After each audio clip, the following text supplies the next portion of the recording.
एक दफा उंगली के इशारे से अबू लहब ने कहा था नबी पाक को आपका हाथ टूट जाए, अल्लाह ने फरमाया तब्बत यदा अबी लहबिन व तब, तू कहता है मेरे नबी का हाथ टूट जाए तेरे दोनों टूट जाएंगे।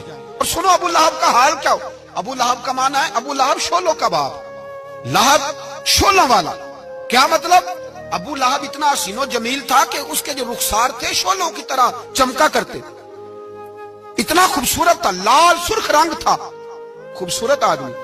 अरब में जब गुर्बत थी तो इसके घर में उस वक्त भी 2 ईंटें सोने की थी। इतना मालदार आदमी और सरदार था सारे मक्के का, लेकिन नबी पाक की बेअदबी की। तुम्हें पता ही नहीं कि रब दुनिया में सबसे ज्यादा नाराज ही उससे है जो उसके रसूल का बेअदब है, सबसे ज्यादा नाराज ही उसी से।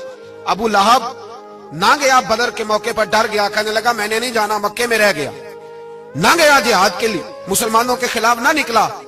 लोगों ने बड़ा इसको लान तान किया, लेकिन कहने लगा मेरे खर्चे पे 4-5 बंदे ले जाओ, मैं नहीं जाऊंगा, पीछे रह गया। लोग कहने लगे बच गया है, लेकिन इसके जिस्म के अंदर ऐसी बीमारी निकली कि रेशे से भर गया सारा वजूद, रेशे।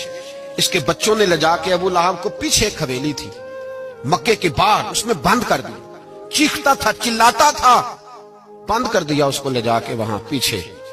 और जब उसको बंद कर दिया कमरे में तो चिल्लाता था, चीखता था, कोई मुझे बचाओ, कोई पानी पिलाओ।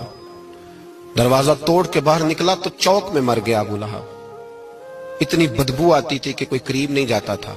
चौक में लाश पड़ी थी, यह है मैयत किसी बेअदब की, मुंह दिखाने के काबिल नहीं, उनके दुश्मन पे लानत खुदा की, रहम पाने के काबिल नहीं है। चौक में लाश पड़ी है, तब्बत यदा अबी लहबिन व तब, चौक में पड़ी हुई है, कोई करीब नहीं जाता। उसके बेटों से लोग जाके कहने लगे तुम्हारा बाप था, शर्म करो। एक मुलाजिम को पैसे दिए उसके बेटे ने, कहा गड़ा खोदो और मेरे बाप को रस्सी के साथ पकड़ के उसमें फेंक दो। एक गड़ा खोदा मक्के की गली में और रस्सी के साथ पकड़कर, रस्सी के साथ बांध कर उसकी टांग को घसीट कर उस गड़े में डाल दिया, ऊपर से मिट्टी डाल दी, बदबू का वो ढेर बंद कर दिया। अबू लहब मक्के का सरदार था, पर जाने कहां मरदूद दफन है।